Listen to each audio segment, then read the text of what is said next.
Hi, hello dear students. இன்னைக்கு நம்ம பார்க்க போகிற டாபிக் என்னன்னு பார்த்தோம்னா கம்ப்யூட்டர் சிஸ்டம் ஓவர்வியூ.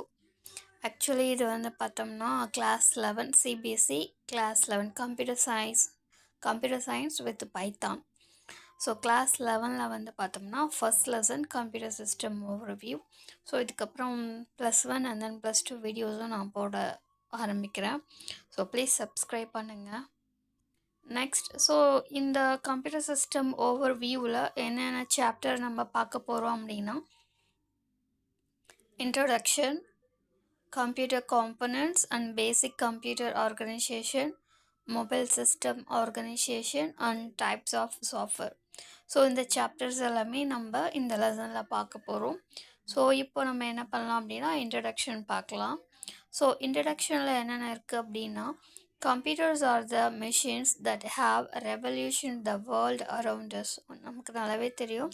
இப்போ இந்த உலகமே வந்து பார்த்தோம்னா கம்ப்யூட்டரால் ஆன ஒரு உலகம்தான். ஸோ எந்த அளவுக்கு நம்ம ஒரு காலத்தில் டெக்னாலஜி யூஸ் பண்ணாமல் இருந்தோமோ இப்போ அந்த அளவுக்கு வந்து பார்த்தோம்னா நம்ம டெக்னாலஜியை நம்ம யூஸ் பண்ணிட்டு தான் இருக்கோம். ஓகேங்களா? The way we used to live around 25 to 30 years ago is very different from how we live today. So 25-30 வருஷத்துக்கு முன்னாடிலாம் நம்ம இமேஜின் பண்ணி பார்த்தோம்னா கம்ப்யூட்டரோ இல்லை நெட்ஒர்க்குன்றதோ நமக்கு எதுவுமே தெரியாது. ஸோ ஒரு மொபைல் ஃபோன் கூட பார்த்தோம்னா நம்ம யூஸ் பண்ண முடியாத அளவுக்கு இருந்தது. ஸோ இப்போ தான் ரீசெண்டாக நம்ம ஒரு 10 years பேக்கு தான் நம்ம வந்து 2G 3G அதுலேருந்து எவல்யூஷன் ஆகி இப்போ நம்ம 5G வரைக்கும் நம்ம என்ன பண்ணிகிட்ருக்கோம் அப்படின்னா யூஸ் பண்ணிகிட்ருக்கோம். சரிங்களா? பட் இப்போ வந்து பார்க்கும்போது அந்த காலத்தை விட இந்த காலத்தில் இப்போது இந்த டெக்னாலஜியோட ஆதிக்கம் ரொம்பவே அதிகமாக இருக்குது. எதுக்கு எடுத்தாலும் நம்ம டெக்னாலஜி யூஸ் பண்ணுற ஒரு லெவலுக்கு நம்ம தள்ளப்பட்டிருக்கோம். A modern age student cannot even imagine life without email, internet, printouts, playing music on computers or smartphones, photos just a click away in the form of smartphones and so on. So கொஞ்சம் just நம்ம imagine பண்ணி பார்த்தோம்னா இப்போ 3 வயசு குழந்தை கூட பார்த்தோம்னா சாப்பிட்றதுக்கு மொபைல் ஃபோன் இருந்தால் மட்டும்தான் அது சாப்பிடும். ஸோ அதில் ஒரு வீடியோவோ இல்லை ஒரு செல்ஃபியோ ஒரு சின்ன குழந்தை எடுக்குது. ஏன் இப்போ இருக்கிறவங்களால வந்து பார்த்தோம்னா ஒரு ஸ்மார்ட் ஃபோன் இல்லாத ஒரு உலகத்தையே அவங்களால கற்பனை பண்ண முடியாது. ஸோ அவங்க வந்து என்னென்னா அவங்களோட லைஃப்பில் இந்த ஸ்மார்ட் ஃபோனுன்றது ஒரு பார்ட்டாகவே ஆயிடுச்சு. ஸோ அவங்க வந்து பார்த்தோம்னா இமெயில் இல்லாமல் இருக்க முடியாது, இன்டர்நெட் இல்லாமல் இருக்க முடியாது, பிரிண்ட் அவுட்ஸ் எல்லாமே இருக்க முடியாது, மியூசிக் இல்லாமல் இருக்க முடியாது, ஏன் ஃபோட்டோ எடுக்க கூட முடியாமல் இருக்க முடியாது அவங்களால. ஸோ அந்த அளவுக்கு வந்து பார்த்தோம்னா இந்த டெக்னாலஜியில் அவங்க வந்து மூழ்கி போய் இருக்காங்க. In short, every aspect of life around us, we see computers play directly or indirectly. So சுருக்கமாக சொல்ல போனோம்னா நம்மளோட லைஃப்பில் இந்த கம்ப்யூட்டர்ன்றது வந்து பார்த்தோம்னா டைரெக்டாகவோ இன்டைரக்டாகவோ நம்ம யூஸ் பண்ணிட்டு தான் இருக்கோம். Computers deliver so much diligently and efficiently, all thanks to the wonderful combination of their hardware and software. Actually இந்த கம்ப்யூட்டர் வந்து பார்த்தோம்னா நம்ம என்ன இன்புட் கொடுக்குறோமோ அதுக்கான அவுட்புட் ஈஸியாக கொடுத்துரும். ஏன்னா இது வந்து diligently அப்படின்னா what input we are giving. If you are giving wrong input, then the system will give wrong output. If we give right input, then the system will give right input. So அதுதான் நம்ம என்ன சொல்லுவோம்னா diligently அப்படின்னு சொல்லுவோம். Efficiently உங்களுக்கு தெரியும் 24/7 இந்த system வந்து என்ன ஆகும்னா ஒர்க் பண்ணும். இதுக்கு டயர்ட்னஸ்ன்றதே கிடையாது. ஹியூமன் பீயிங் நமக்கு டயர்ட்னஸ் இருக்கும், பட் இதுக்கு எந்த ஒரு டயர்ட்னஸும் இருக்காது. ஸோ எஃபிஷியண்ட்டாகவும் ஒர்க் ஆகும். ஸோ அதோட மட்டும் இல்லாமல் இந்த கம்ப்யூட்டர்ன்றது வந்து பார்த்தோம்னா இதில் ஹார்ட்வேரும் இருக்குது, சாஃப்ட்வேரும் இருக்குது. இந்த ரெண்டும் சேர்ந்து தான் இது வந்து ஒரு கம்ப்யூட்டராகவே உருவெடுக்குது. ஸோ நம்ம என்ன கேட்குறோமோ அது எல்லாமே பண்ணவும் முடியுது. ஸோ அதுக்கு மெயின் இம்பார்ட்டன்ட் பார்க்கும்போது இந்த ஹார்ட்வேர் அண்ட் தென் சாஃப்ட்வேர். இப்போது ஹார்ட்வேர் அப்படின்னா என்னென்னு பார்க்க போகிறோம். The physical electronic components of a computer are called hardware. ஷார்ட்டாக எப்படி சொல்லுவோம் அப்படின்னா physical component of a system. So ஃபிசிக்கலாக என்னென்ன காம்பனண்ட்லாம் நம்ம சிஸ்டத்தோட இருக்கோ அது எல்லாமே நம்ம ஹார்ட்வேர் அப்படின்னு சொல்லுவோம். இன்னும் ஈஸியாக நான் சொல்லணும் அப்படின்னா we can touch and feel. So இந்த ஹார்ட்வேர்ஸ் வந்து பார்த்தோம்னா நம்மளால் டச் பண்ண முடியும், ஃபீல் பண்ண முடியும். ஸோ அது மாதிரியான டிவைசஸ் என்ன இருக்குதுன்னு பார்த்தோம்னா எக்ஸாம்பிள் கீபோர்டு இருக்குது, சிபியூ இருக்குது, monitor, printer etcetera. Next software அப்படின்னா என்ன? These are the recorded instruction and programs that govern the working of a computer. Actually, software அப்படின்றது வந்து பார்த்தோம்னா it is a set of instruction or set of program அப்படி நம்ம சொல்லுவோம் ஷார்ட்டாக. So அது என்ன பண்ணுன்னா இந்த இன்ஸ்ட்ரக்ஷன் மூலமாக ஒரு பர்டிகுலர் ஃபங்க்ஷனை வந்து அது பண்ணும். எனக்கு பிரிண்டிங் வேணால் பிரிண்டிங், செல்ஃபி வேணால் செல்ஃபி. ஸோ அது எல்லாமே வந்து எப்படி நம்ம பண்ணுறோம் அப்படின்னா செட் ஆஃப் இன்ஸ்ட்ரக்ஷன் மூலமாக தான் அந்த ஃபங்க்ஷன்ஸ்லாம் நடக்குது. Recall that a program is a set of instructions to carry out a specific task or achieve a special work goal. அது நான் சொன்னேன் இல்லையா, இந்த சாஃப்ட்வேர்ன்றது வந்து பார்த்தீங்கன்னா செட் ஆஃப் இன்ஸ்ட்ரக்ஷன், அது மூலமாக ஒரு பர்டிகுலர் ஃபங்க்ஷன்ஸ் வந்து நம்ம பண்ணிக்கலாம். ஸோ அதுதான் வந்து பார்த்தோன்னா சாஃப்ட்வேர். இன்னும் ஷார்ட்டாக சொல்ல போனோன்னா we can't touch and feel. So இதுதான் வந்து பார்த்தோம்னா டெஃபினேஷன் ஆஃப் சாஃப்ட்வேர். ஸோ அதுக்கு எக்ஸாம்பிள் பார்க்கும்போது நம்ம வந்து சிஸ்டம் சாஃப்ட்வேர் ஒரு அப்ளிகேஷன் சாஃப்ட்வேர் இதெல்லாமே நம்ம வந்து எக்ஸாம்பிளாக எடுத்துக்கலாம். Computer components and basic computer organisation. So இப்போ நம்ம கம்ப்யூட்டர்னு சொல்லும் போது ஹார்ட்வேர் இருக்குது, சாஃப்ட்வேர் இருக்குது அப்படின்னு நம்ம சொல்லிட்டோம். இதோட காம்பனன்ட்ஸ் என்னன்றது நம்ம பார்க்க போகிறோம். ஸோ ஆக்சுவலாக இதில் வந்து பார்த்தோன்னா பேசிக் 5 காம்பனன்ட்ஸ் இருக்குது. ஸோ ஒவ்வொரு காம்பனன்ட்ஸ் பற்றி நம்ம பார்க்கலாம். ஸோ ஃபஸ்ட்டு வந்து பார்த்தோம்னா input unit. It is responsible for taking input for the computer. The input devices attached to the computer system make the input unit. So நமக்கு நல்லாவே தெரியும் இந்த இன்புட் யூனிட்ன்றது என்ன அப்படின்னா இதோட ரெஸ்பான்சிபிளே என்ன அப்படின்னா இன்புட்டை யூசர்கிட்டேருந்து வாங்கி சிஸ்டத்துக்கு கொடுக்கறது. இதுதான் வந்து பார்த்தோம்னா இன்புட் யூனிட்டோட வேலை. இந்த இன்புட் டிவைசஸ் எப்பவுமே சிஸ்டத்தோட கனெக்டிங்லே தான் இருக்கும். Next output unit. It is responsible for taking input for the computer. The output devices attached to the computer system make the output unit.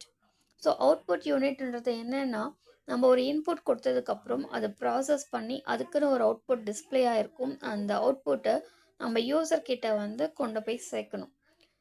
அதுதான் வந்து பார்த்தோம்னா அவுட்புட் யூனிட். ஸோ இதுலேயுமே வந்து பார்த்தோன்னா அவுட்புட் டிவைசஸ் எல்லாமே கம்ப்யூட்டரோட அட்டாச் இருக்கும். ஸோ அது மூலமாக நம்ம அவுட்புட்டை வெரிஃபை பண்ணிக்கலாம். தேர்ட் காம்பனன்ட்னு பார்க்கும்போது சென்ட்ரல் ப்ராசஸிங் யூனிட், அதாவது CPU. It is responsible for processing the data and instruction. It comprises of 2 parts. So next நம்ம பார்க்க போகிறது சிபியு. நமக்கு நல்லாவே தெரியும் it is the brain of the computer. So CPU அப்படின்னு பார்க்கும்போது இது என்ன பண்ணோம் அப்படின்னா நம்ம கொடுக்குற ஒவ்வொரு இன்புட்டையும் ப்ராசஸ் பண்ணுறது தான் இந்த சிபியோட வேலை. இந்த சிபியூவில் வந்து பார்த்தோம்னா 2 parts இருக்குது. ஆக்சுவலி 3 parts, பட் நம்மளோட புக்கில் 2 partsன்னு சொல்லியிருக்காங்க. ஒன்று வந்து அரித்மேட்டிக் அண்ட் லாஜிக்கல் யூனிட், ரெண்டாவது வந்து பார்த்தோம்னா கண்ட்ரோல் யூனிட். ஸோ தேர்டு வந்து என்னென்னு பார்க்கும்போது மெமரி யூனிட். அதுவுமே ஒரு காம்பனண்ட்டில் வர்றதுனால இங்கே நம்ம 2 மட்டும்தான் பார்க்குறோம். So arithmetic and logical unit ஷார்ட்டாக நம்ம ஏஎல்யூ அப்படின்னு சொல்லுவோம். It is responsible for carrying out the arithmetic instructions and making logic decisions. So இந்த அரித்மேட்டிக் அண்ட் லாஜிக் அப்படின்னு சொல்லும்போது இது வந்து என்டையராகவே வந்து மேத்தமேட்டிக்கல் ஆப்ரேஷன்ஸ் தான். ஸோ இது மூலமாக நம்ம என்ன பண்ணலாம் அப்படின்னா அரித்மேட்டிக் ஆப்ரேஷன்ஸ் பண்ணலாம். அதோடு மட்டும் இல்லாமல் லாஜிக் ஆப்ரேஷன் சொல்லும்போது டெசிஷன்ஸ், அதாவது and operator, R operator, not operator, இது மாதிரியான லாஜிக் டெசிஷன்ஸும் நம்ம எடுக்கலாம். Next control unit. It is responsible for controlling and supervising the processing. So input கொடுத்ததுக்கப்புறம் அது ப்ராசஸ் நடந்துகிட்ருக்கும். அந்த ப்ராசஸை வந்து கண்ட்ரோல் பண்ணுறது அண்ட் தென் சூப்பர்வைஸ் பண்ணுறது யாருன்னு பார்த்தோம்னா இந்த கண்ட்ரோல் யூனிட் தான். ஸோ நெக்ஸ்ட் இங்கே வந்து பார்த்தோம்னா we have a block diagram of computer. So input நம்ம கொடுக்குறோம், அது சிபியூக்குள்ளே போகுது. சிபியூவில் வந்து பார்த்தோம்னா கண்ட்ரோல் யூனிட் இருக்குது, அரித்மெட்டிக் அண்ட் லாஜிக்கல் யூனிட் இருக்குது, மெமரி யூனிட் இருக்குது. ஸோ நம்ம கொடுக்கப்பட்ட டேட்டா என்ன ஆகும்னா அரித்மெட்டிக் லாஜிக்கல் யூனிட்லேருந்து கண்ட்ரோல் யூனிட்டுக்கும், கண்ட்ரோல் யூனிட்லேருந்து ஏஎல்இக்கும் அண்ட் தென் மெமரி யூனிட்டுக்குமே ப்ராசஸ் போயிட்டே இருக்கும். ஸோ கடைசியாக ஓரளவுக்கு ப்ராசஸ் கம்ப்ளீட் பண்ணதுக்கப்புறம் நமக்கு அவுட்புட் வந்து நம்ம வியூ பண்ணுவோம். ஸோ இதுதான் வந்து பார்த்தோம்னா ஒரு கம்ப்யூட்டர் சிஸ்டம் எப்படி ஒர்க் பண்ணுறதுக்கான ப்ரொசீஜர். நெக்ஸ்ட் ஃபோர்த் காம்பனண்ட் என்னென்னு பார்க்கும்போது primary memory. It is an internal volatile memory where data and instructions are stored during processing. So primary மெமரின்னு சொல்லும்போது இங்கே வந்து பார்த்தோம்னா இது வந்து இன்டர்னல் வேலட்டைல் மெமரி. ஸோ இன்டர்னலாகவே நம்ம கம்ப்யூட்டரில் இருக்கிற மெமரி. ஸோ டேட்டா வந்து பார்த்தோம்னா நம்ம ப்ராசஸ் பண்ணிகிட்டு இருக்கும்போது அந்த டேட்டாஸ் எல்லாமே இந்த ப்ரைமரி மெமரியில் தான் போயிட்டு ஸ்டோர் ஆகும். நெக்ஸ்ட் வந்து பார்த்தோம்னா last component secondary storage unit. It refers to the external storage device which provide permanent memory to the computer. So இது வந்து பார்த்தோம்னா நம்ம எக்ஸ்டர்னல் ஸ்டோரேஜ் டிவைஸ் அப்படின்னு சொல்லுவோம். ஆக்சுவலி இதில் வந்து டேட்டாஸ் நம்ம ஸ்டோர் பண்ணும்போது பர்மனண்ட்டாக இருக்கும், அதாவது லாங் லைஃப் இருக்கும். எப்போ நமக்கு தேவை இல்லையோ அப்போ வந்து இந்த டேட்டாவை வந்து நம்ம டெலிட் பண்ணிக்கலாம். பட் அது வரைக்குமே இந்த டேட்டாஸ் எல்லாமே பர்மனண்ட்டாக இருக்கும். ஸோ இதுதான் வந்து பார்த்தோம்னா fifth component secondary storage unit. இப்போ நம்ம பார்க்க போகிறது என்னன்னு பார்க்கும்போது computer organisation. The components of a computer system make the physical structure of a computer, whereas the logical structure of a computer system. So இந்த காம்பனன்ட்ஸ் நம்ம பார்க்கும்போது இது என்ன கிரியேட் பண்ணுது அப்படின்னா it's make the physical structure. ஃபிசிக்கலாகவும் இது ஒரு கம்ப்யூட்டர் சிஸ்டத்தை கொடுக்குது, அதோட மட்டும் இல்லாமல் லாஜிக்கல் ஸ்ட்ரக்சரையும் க்ரியேட் பண்ணுது. ஸோ இதுதான் வந்து பார்த்தோன்னா கம்ப்யூட்டர் ஆர்கனைசேஷன். அதோடு மட்டும் இல்லாமல் இந்த computer organization refers to the logical structure of a computer describing how its components are connected to one and another. So இந்த லாஜிக்கல் ஸ்ட்ரக்சர் அப்படின்னா என்னென்னா இது எதை வந்து சொல்லுது அப்படின்னா எப்படி வந்து காம்பனன்ட்ஸ் எல்லாமே ஒன்னோடு ஒன்று கனெக்ட் ஆகிருக்கு, how they affect one another's functioning and contribute to overall performance of the computer. So ஒவ்வொரு காம்பனண்ட்டும் இன்னொரு காம்பனண்ட்டோட எப்படி கனெக்டிவிட்டியில் இருக்குது, அதோடு மட்டும் இல்லாமல் எப்படி ஃபங்க்ஷன் பண்ணி கடைசியில் வந்து அவுட்புட் நமக்கு கொடுக்குது அப்படின்றது சொல்கிறது தான் இந்த லாஜிக்கல் ஸ்ட்ரக்சர். இது வந்து எப்படி ஒர்க் ஆகுதுன்னு பார்த்தோம்னா என்ன ப்ராசஸில் இது வந்து ரன் ஆகுது அப்படின்னா IPO cycle. So I means input, P means process, O means output. So நம்ம இன்புட் கொடுக்குறோம், அதுக்கப்புறமேட்டா ப்ராசஸ் ஆகும், அதுக்கப்புறமேட்டா அவுட்புட் நமக்கு கிடைக்கும். ஸோ இதுதான் வந்து பார்த்தோம்னா ஐபிஓ சைக்கிள். ஸோ இப்போ நம்ம நெக்ஸ்ட்டு பார்க்குறது த பேசிக் கம்ப்யூட்டர் ஆர்கனைசேஷன்னா இங்கே நம்ம என்ன பண்ணுறோன்னா எல்லோ கலரில் இருக்கிறது வந்து பஸ். இந்த பஸ்ஸில் தான் நம்ம என்ன பண்ணுறோம் அப்படின்னா சிபியூவை கனெக்ட் பண்ணுறோம், மெமரியும் கனெக்ட் பண்ணுறோம், அதோட இன்புட் அவுட்புட் டிவைஸுமே கனெக்ட் பண்ணியிருக்கோம். ஸோ இதுதான் வந்து பார்த்தோன்னா பேசிக் கம்ப்யூட்டர் ஆர்கனைசேஷன் டயக்ராம். இதில் ரொம்ப இம்பார்ட்டண்டானது என்ன பார்த்தோம்னா இந்த பஸ் தான். இந்த எல்லோ கலர் லைன்ஸ் டபுள் ஏரோவோடு இருக்கிறது எல்லாமே பஸ். இந்த பஸ் மூலமாக தான் நம்ம ஒவ்வொரு காம்பனண்ட்டையும் நம்ம கனெக்ட் பண்ணுறோம். ஸோ இதுதான் இங்கே வந்து பார்த்தோன்னா ரொம்ப இம்பார்ட்டண்டானது. ஸோ ஃபங்க்ஷனல் காம்பனண்ட்ஸ் என்னன்றது ஒன் பை ஒன் பார்க்கலாம். So input unit, it is formed by the input devices attach to the computer. So இது எப்படி வந்து ஃபார்ம் ஆகுது அப்படின்னா இன்புட் டிவைஸ் நம்ம சிஸ்டத்தில் கனெக்ட் பண்ணும்போது நமக்கு இது ஃபார்ம் ஆகுது. ஸோ எக்ஸாம்பிள்ஸ்ன்னு பார்க்கும்போது என்னென்ன இருக்குன்னா கீபோர்டு இருக்குது, mouse, magnetic ink character reader அதாவது எம்ஐசிஆர், ஆப்டிக்கல் மார்க் ரீடர் அதாவது ஓஎம்ஆர், ஜாய்ஸ்டிக். இது எல்லாமே வந்து பார்த்தோன்னா இன்புட் டிவைசஸ் இன்னும் இருக்குது. ஸோ இங்கே கொஞ்சம் தான் நமக்கு கொடுத்துருக்காங்க. The input unit is responsible for taking input and converting it into computer understandable form அதாவது binary code.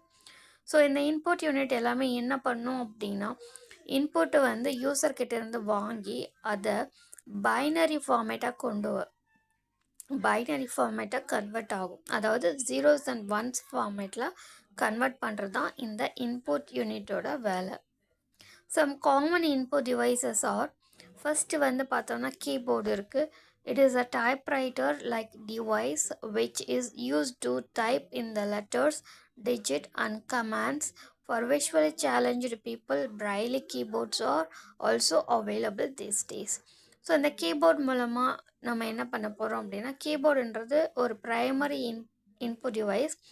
இது மூலமாக நம்ம என்ன பண்ணலாம் அப்படின்னா, டைப்ரைட்டிங் பண்ணலாம். அதாவது நம்பர்ஸோ இல்லை கேரக்டர்ஸோ இல்லை ஸ்பெஷல் கேரக்டர்ஸோ நம்ம டைப் பண்ணணும் அப்படின்னா கண்டிப்பாக நமக்கு கீபோர்டு வேணும். அதோடு மட்டும் இல்லாமல் சம் கமாண்ட்ஸ்க்காகவும் நம்ம இந்த கீபோர்டை யூஸ் பண்ணிக்கலாம். ஸோ இதே வந்து விஷுவலி சேலஞ்சு பீப்புள் இருக்காங்க அப்படின்னா அவங்களுக்காக பிரைலி கீபோர்டும் இப்போது அவைலபிளாக இருக்குது. ஸோ இதுதான் வந்து பார்த்தோன்னா first primary input device. Second வந்து பார்த்தோம்னா mouse. It is a pointing device with either a roller on its base or some laser mechanism. So second most primary input device அப்படின்னு பார்க்கோம்னா அது வந்து மவுஸ் தான். இந்த மவுஸ்க்கு வந்து இன்னொரு பேர் என்னன்னு பார்த்தோம்னா பாயிண்டிங் டிவைஸ் அப்படின்னு நம்ம சொல்லுவோம். ஏன்னா இது வந்து நம்ம ஸ்க்ரீனில் ஒவ்வொரு ஃபைலையும் ஒவ்வொரு ஐக்கானையும் பாயிண்ட் அவுட் பண்ணும். ஸோ இதில் வந்து பார்த்தோம்னா ரோலர் இருக்குது. அந்த ரோலர் வந்து சம்டைம்ஸ் கீழே இருக்கும். அதோடு மட்டும் இல்லாமல் லேசர் மெக்கானிசம் நம்ம இந்த மவுஸில் யூஸ் பண்ணிக்கலாம். Mouse controls movement of pointer, also called mouse pointer on screen. So இந்த மவுஸ் வந்து எதுக்காக யூஸ் பண்ணுறது அப்படின்னா, நம்ம பாயிண்டரோட மூமெண்ட்டை கண்ட்ரோல் பண்ணுறதுக்காக தான் இந்த மவுஸை வந்து நம்ம யூஸ் பண்ணுறோம். நெக்ஸ்ட் தேர்டு இன்புட் டிவைஸ் என்னன்னு பார்த்தோம் அப்படின்னா மைக்ரோஃபோன், ஷார்ட்டாக வந்து மைக் அப்படின்னு நம்ம சொல்லலாம். we can send sound input to computer through a special input device called microphone or mic in short. So voice மூலமாக நம்ம ஒரு இன்புட்டை சிஸ்டத்துக்கு கொடுக்குறோம் அப்படின்னா we need to use mic. ஓகேங்களா? A mic converts the sound received into computer formats which is called digitized sound or digital audio. So நம்ம கொடுக்குற ஒவ்வொரு சவுண்டுமே என்னவா மாறுது அப்படின்னா கம்ப்யூட்டர் ஃபார்மேட்ஸ்க்கு கன்வெர்ட் ஆகுது. ஸோ அதை வந்து நம்ம என்னன்னு சொல்கிறோம் அப்படின்னா digitized sound or digital audio அப்படின்னு நம்ம சொல்கிறோம். Next, a mic can work if your computer is a special hardware known as sound card.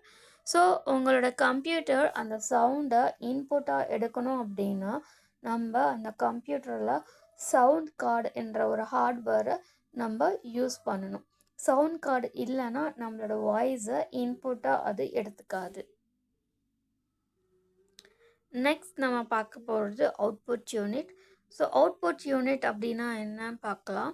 So it is formed by the output devices attached to the computer.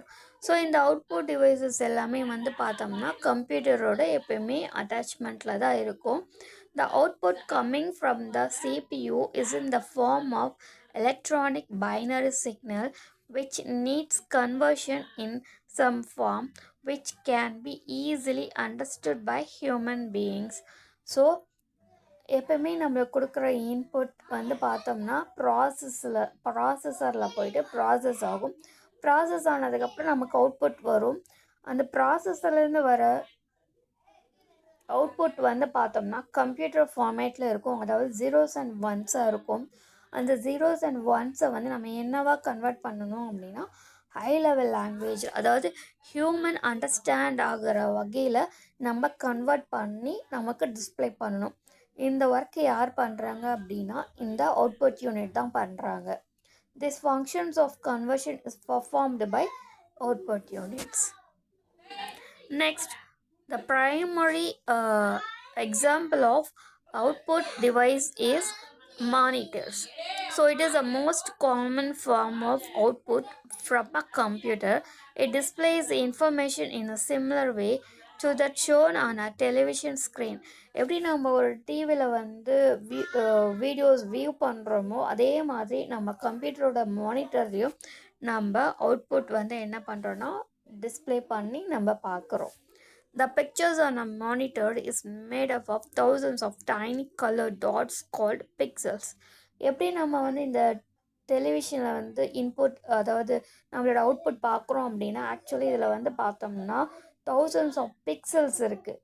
So அந்த pixels எல்லாமே ஒன்றா form ஆகி தான் நமக்கு வந்து ஒரு பிக்சரை வந்து டிஸ்ப்ளே பண்ணுது. ஸோ அதே தான் டைனி கலர் டாட்ஸ் எல்லாமே இருக்குது. அதெல்லாம் கம்பைன் பண்ணும்போது we can see the perfect output on the screen. Next வந்து பார்த்தோம்னா printers. It is a device that delivers information by means of printed characters on the paper. இதுக்கு முன்னே நம்ம பார்த்த மானிட்டரில் நம்ம விஷுவலாக பார்க்கலாம் டிவி மாதிரி, பட் இதில் வந்து ஒரு பிரிண்ட் அவுட் ஃபார்மேட்டில் பார்க்க போகிறோம். அது இமேஜாக இருக்கட்டும், லெட்டராக இருக்கட்டும், அது எல்லாமே நம்ம பிரிண்டட் ஃபார்மேட்டில் ஒரு பேப்பரில் நம்ம பார்க்க போகிறோம். ஸோ அதுக்காக யூஸ் ஆகிறது தான் இந்த printer. Printers come in variety of forms. Example, printers பார்த்தோம்னா நிறைய டைப்ஸ் இருக்குது. ஒன்று வந்து இங்க்ஜெட், செகண்ட் வந்து லேசர் ஜெட், தேர்டு வந்து பார்த்தோம்னா டாட் மேட்ரிக்ஸ் பிரிண்டர்ஸ். நெக்ஸ்ட் வந்து பார்த்தோம்னா ஸ்பீக்கர்ஸ். ஸோ ஸ்பீக்கர்ஸ்ன்னு பார்க்கும்போது it receives the sound in the form of electric current from the sound card and then convert it to sound format audible to user. So நமக்கு நல்லாவே தெரியும், ஒரு சவுண்டை நம்ம இன்புட்டாக வாங்கணும்னா சவுண்ட் கார்டு வந்து சிஸ்டத்தில் அட்டாச்மெண்ட் ஆகிருக்கணும். ஸோ சவுண்ட் கார்டு அட்டாச்மெண்ட் ஆகிருக்குன்ற பட்சத்தில் நம்ம இன்புட்டாக சவுண்டை வாங்குகிறோம் அப்படின்னா ஸோ அதே சவுண்டை வந்து கன்வெர்ட் பண்ணி நம்ம என்ன பண்ணுவோம்னா ஆடிபிளாக நம்ம ரிசீவ் பண்ணுவோம். ஓகேங்களா? ஸோ அதுதான் வந்து பார்த்தோன்னா speaker. Next input and output பார்த்ததுக்கப்புறம் நெக்ஸ்ட் என்ன இருக்குதுன்னு பார்த்தோம்னா CPU, that is central processing unit. It is the main control centre and processing unit. So நம்ம கொடுக்குற இன்புட் எல்லாமே கண்ட்ரோல் பண்ணுறதோட மட்டும் இல்லாமல் ப்ராசஸ் பண்ணுறதும் இங்கே தான் நடக்குது. It is also called brain of the computer. நமக்கு ஆல்ரெடி தெரியும் இதுதான் வந்து brain of the computer.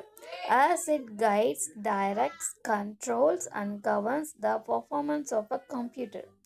So இது என்ன பண்ணுது அப்படின்னா கைட் பண்ணுது, டேட்டாஸை டைரக்ட் பண்ணுது, டேட்டாஸை கண்ட்ரோல் பண்ணுது, கடைசியில் டேட்டாஸை கவுண்ட் பண்ணி பர்ஃபார்மன்ஸ் பண்ண வைக்குது.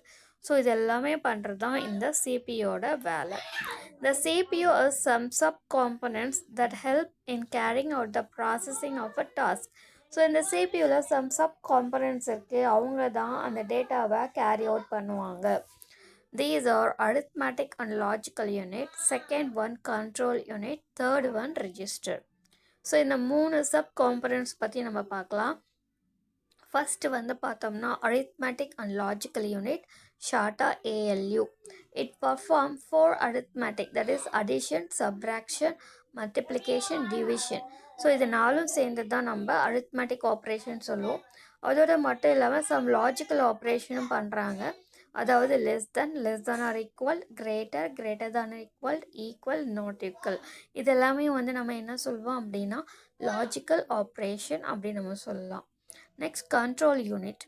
It controls and guides the interpretation, flow and manipulation of all data and information. So control unit என்ன பண்ணுறாங்க அப்படின்னா டேட்டாஸ் எல்லாமே கண்ட்ரோல் பண்ணுறதோட மட்டும் இல்லாமல் கைட் பண்ணுறாங்க. எப்படி ஃப்ளோ ஆகுறது, எப்படி மேனிப்புலேட் பண்ணணும் அப்படின்றத அந்த கண்ட்ரோல் யூனிட் எல்லாமே பார்த்துக்கும். ஸோ இதில் என்ன பண்ணுறாங்கன்னா இட் சென்ஸ் கண்ட்ரோல் சிக்னல், அதோட மட்டும் இல்லாமல் ப்ரோக்ராமை வந்து எக்ஸிக்யூட் பண்ணுறாங்க. அதோட மட்டும் இல்லாமல் control flow of data. So data வந்து எப்படி ஃப்ளோ ஆகுது அப்படின்றத மெயின்டைன் பண்ணிக்கிறாங்க. So register processor. ரெஜிஸ்டர் அப்படின்னா என்ன? It is small units of data holding places. So ரெஜிஸ்டர்ன்றது வந்து பார்த்தோன்னா ஒரு சின்ன யூனிட் தான். இதில் வந்து என்ன பண்ணுறோம் அப்படின்னா டேட்டாவை வந்து ஸ்டோர் பண்ணுறோம். The CPU uses register to temporarily hold some important processing information during the time the processing is taking place. So இங்கே ரெஜிஸ்டர் வந்து பார்த்தோம்னா சிபியூவில் வந்து டேட்டாவை வந்து ப்ராசஸ் பண்ணும்போது அந்த டேட்டாவை வந்து டெம்பரவரியாக ஸ்டோர் பண்ணுறதுக்காக ரெஜிஸ்டர் வந்து யூஸ் பண்ணுவாங்க. ஸோ டெம்பரவரியாக ஸ்டோர் பண்ணிவிட்டு ப்ராசஸை வந்து இந்த சிபியூவில் வந்து நடந்துகிட்ருக்கும். CPU may store some path data or some memory address or some instruction in its processor register. So அந்த டேட்டாவை டெம்ப்ரரியாக ஸ்டோர் பண்ணும்போது அதுக்குன்னு சம் மெமரி அட்ரஸையும் நம்ம என்ன பண்ணுறாங்க அப்படின்னா அலோகேட்டும் பண்ணுறாங்க. ஓகேங்களா. நெக்ஸ்ட் நம்ம பார்க்க போகிறது என்னென்னா மெமரி யூனிட்.